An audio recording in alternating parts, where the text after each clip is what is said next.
All right. For the second part of the week, I'm gonna have you actually develop an online news or an e-newsletter. So let's take a look at that.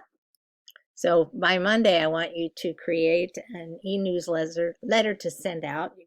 You can do a free trial on MailChimp, um, which is great. And check out the email marketing area of the website. Pick a template you like, and you can customize the template with your own logo and color. So think about what you use for Facebook, Instagram, or whatever you used it. And practice adding some sections into the template. Make sure you delete the extra parts that you're not using, but I want you to have at least 3 parts or sets of information in the newsletter you send out, not just one thought.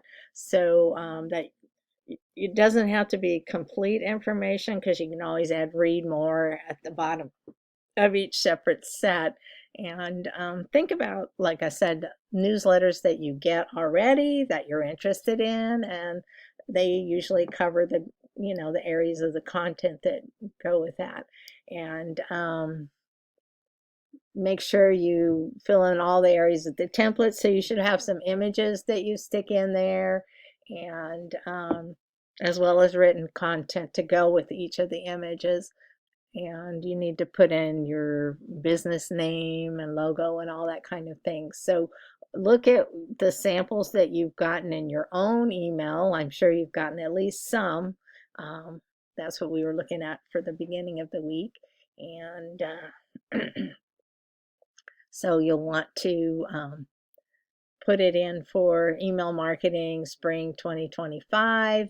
I should add, you also say late start so that I know it's this class.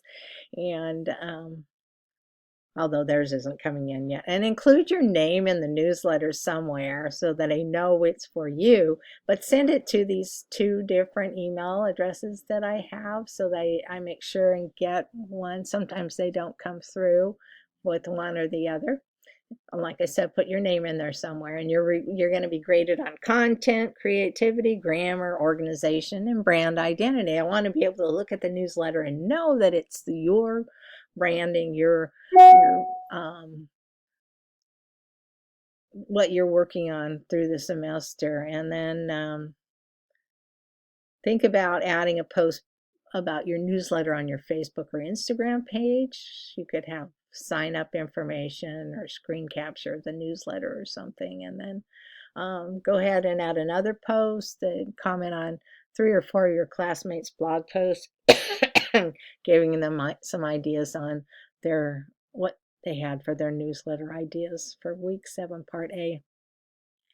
And then list the blogs you commented, so I can easily find your responses. And it's kind of fun. And I've had some of my students still are sending out our e-newsletters, and it's worked really effectively for them. It's a nice way to share specialized content. It doesn't matter really what kind of business you have. There's usually something that you can share with people. Some business, like I was saying earlier in the week, that I get one e-newsletter that I get every day, and it's all about fixing things and around my house and stuff like that. So there's always new things to do.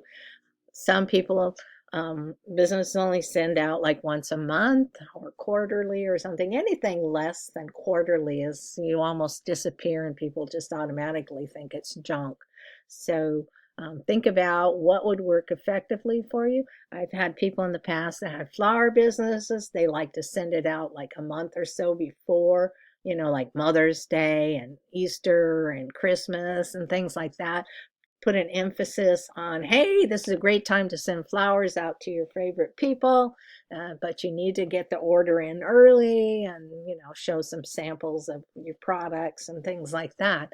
And so that you have that newsletter out at relevant times, so people can go, oh yeah, I need to do that for my mom or my wife or my cousins, my favorite friends or whatever. Send something. You want to send out content that people respond well to, that's interesting, that makes them jump right on it. So those are things I want you to think about when you're creating this newsletter.